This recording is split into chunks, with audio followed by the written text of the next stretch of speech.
You're a rat. Okay? Let's go. You got punched in your face by Papoose. You did nothing. You were accused of a gang in 2010. You did 4 months for tax evasion. All your stories are fake that you talk. Beating up karate guys. Robbed everybody in school. Like this clown stuff. You're just a clown. You look like the bad guy from Sonic the Hedgehog. You're just a cornball. I have to keep it completely real with you. Fat Joe has found himself right in the middle of a serious situation involving people who are being called out as turncoats. For those who are not familiar with the term, these are individuals who cooperated with the government, turned informant, and gave up information on the people they were once aligned with.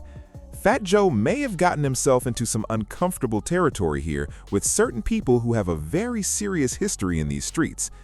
I brought you all a story recently involving a man named John Elite, someone connected to the Gambino crime family, who served significant time after being involved in some very serious criminal activity on behalf of that organization. Now I have to take you back to what started all of this, because Fat Joe sat down on his platform and told a story that may have just placed him in a very difficult position with some very serious people. Pay close attention to what he said and how this whole situation unfolded from there. Around this time, Hammerstein Ballroom. I'm on my way to the stage. Somebody appears. So he says, yo, you know who I am? I said, nah. He said, yo, I'm such and such. When I looked at him, I said, holy shit. Now this guy's beyond a killer. He was extorting every rapper on earth. He was doing whatever. He was a monster out here. So when the guy shakes my hand and I realize who he is, all I see is faces of all my friends that got 40 years, 30 years, 20 years. This pussy put everybody in jail. I couldn't wait to get off that stage. I said, now look at me, you rat motherfucking bastard, piece of shit. You ever in your fucking life. They will never believe this. That's why I can't say the name. He's looking down. I picked his chin up. Said, look me in the eye, nigga. You know what this is. I'm not dumb. I knew it was gonna happen. No disrespect. The game been using me. Every rapper get beef. I inherit their beef. I fucking knew it was gonna be Fat Joe who was gonna see this guy. This shit going viral without a name, bro. They know what I'm talking about.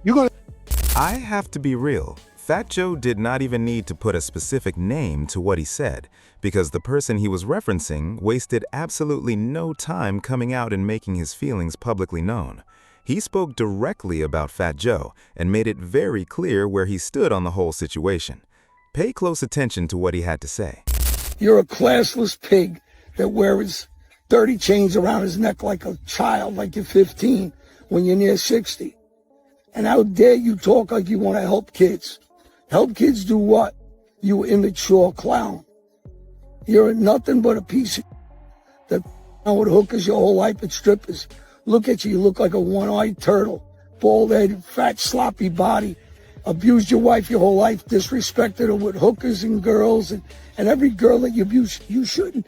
And I don't know how that guy sat next to you, knowing that you were accused of all kinds of... I have to keep it real. These are not ordinary people we are talking about here. And let me add something important to this story, because John Elite is now actually a congressman in New Jersey. He has a legitimate seat at the table in government. So Fat Joe may have genuinely tangled with the wrong individual here, without fully realizing the weight of the situation. Now, a close associate of John Elite has also entered this conversation. His name is Gene Borello. And Gene Borello is now coming out and calling Fat Joe out directly for what he perceives as disrespect toward John Elite. For those who need context on who Gene Borello is, he is a former Bonanno crime family associate who served 13 years in prison for his activities on behalf of that organization. He was out here putting in serious work in the streets for a long time. Now I have to call it exactly what it is. Gene Borello also eventually cooperated with the government and turned informant. He has his own podcast now and has been speaking publicly about his past. But do not let any of that fool you. These individuals still carry a certain energy and reputation regardless of their cooperation with authorities. They navigated the legal system by giving up information on their own people. Loyalty and integrity took a back seat to survival. Borello is specifically upset about Fat Joe having someone named Joseph Skinny Molino on his show. These are street guys who view Fat Joe as an outsider speaking on their world. When they see him discussing one of their own, they take it personally. Pay close attention to what Borello has to say about the situation. Johnny A-Light, who's, I'm very close with. I talk to him every day. Fat Joe, you go and say something about him. Like you're this big gangster, like you know everything about everybody. You talk about people because Joey Molino's sitting on your show. Joey Molino is a rat. You're a rat. Okay? Let's go. You got punched in your face by Papoose. You did nothing. You were accused of a gang rape in 2010. You did 4 months for tax evasion. All your stories are fake that you talk. Beating up karate guys. Robbed everybody in the school. Like this clown stuff. You're just a clown. You look like the bad guy from Sonic the Hedgehog. You're just a cornball. Imagine that, Johnny A-Light. You're making like you know what the situation is. Gotti, John Jr. the rat told on John A-Light. They all told on Johnny A-Light. You don't bring up these guys. It's hysterical. I laugh about this. Fat Joe. Stick to being a rapper and a pretend guy. You rap about people that actually did gangster things. You never did nothing gangster in your life. Stop now. Joey Molino is a rat. He's doing the same thing everyone else is doing, okay? Talk about his wife who abused him while he's in prison. The big gangster. The John Gotti of Philadelphia, as you say. Really? I'm real clear that wouldn't happen to John Gotti Sr. What happened to him? Okay? Let's stop now, right, guys? It's only going to get worse now. Fat Joe, I'm going to really torch you now. Bad. All right? I am not going to hold you. He goes completely in on Fat Joe, but he also brings up Philadelphia mobster Skinny Joey Merlino in the process. And I cannot stand by and let someone's name get dragged through the mud without setting the record straight. Because we all know who Joey Merlino is. He is one of the most well-known figures on the East Coast in that world. On top of his history, he is currently running Skinny Joey's Cheesesteaks in Philadelphia and doing very well with it. Merlino was known as the John Gotti of Philadelphia, a man who commanded serious respect and held down a young, aggressive organization that was fighting to take control and push out the older establishment. And here is the critical distinction that needs to be made clearly. Joey Merlino is not a cooperator. Throughout his entire criminal history, he maintained the code of silence and served multiple lengthy prison sentences without ever giving up information to the government. So attempting to put that label on his name is flat out wrong and needs to be corrected. His history speaks for itself. In the 1990s, he led a faction that fought openly for control of Philadelphia's underworld.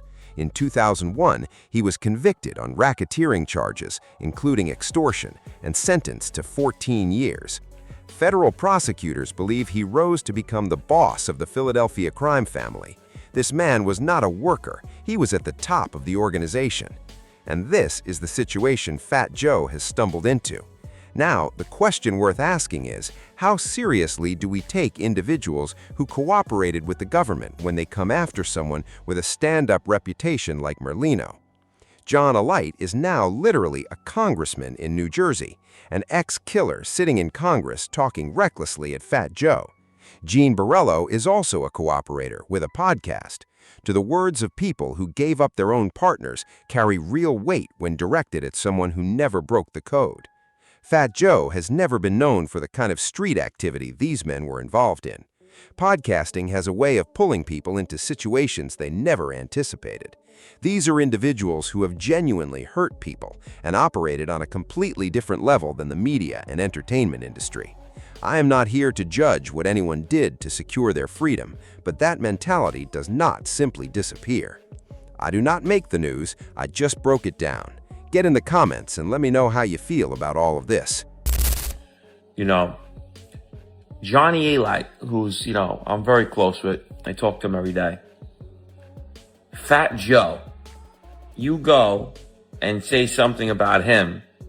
Like you're this big gangster, like you know everything about everybody. You talk about people because Joey Molino's sitting on your show. Joey Molino is a rat. You're a rat. Okay? Let's go. You got punched in your face by Papoose. You did nothing. You were accused of a gang rape in 2010. You did 4 months for tax evasion. All your stories are fake that you talk. Beating up karate guys. Robbed everybody in school. Like just clown stuff. You're just a clown. You look like the bad guy from Sonic the Hedgehog. You're just a cornball. Imagine that. Johnny A. Light. You're making like you know what the situation is. Gotti, John Jr. the Rat told on John A. Light. They all told on Johnny A. Light. You don't bring up these guys. It's hysterical. I laugh about this. Fat Joe. Stick to being a rapper and a pretend guy. You know, you rap about people that actually did gangster things. You never did nothing gangster in your life. Stop now. Joey Molino is a rat. He's doing the same thing everyone else is doing, okay? Talk about his wife who abused him while he's in prison. The big gangster. The John Gotti of Philadelphia, as you say. Really? I'm real glad it wouldn't happen to John Gotti Sr.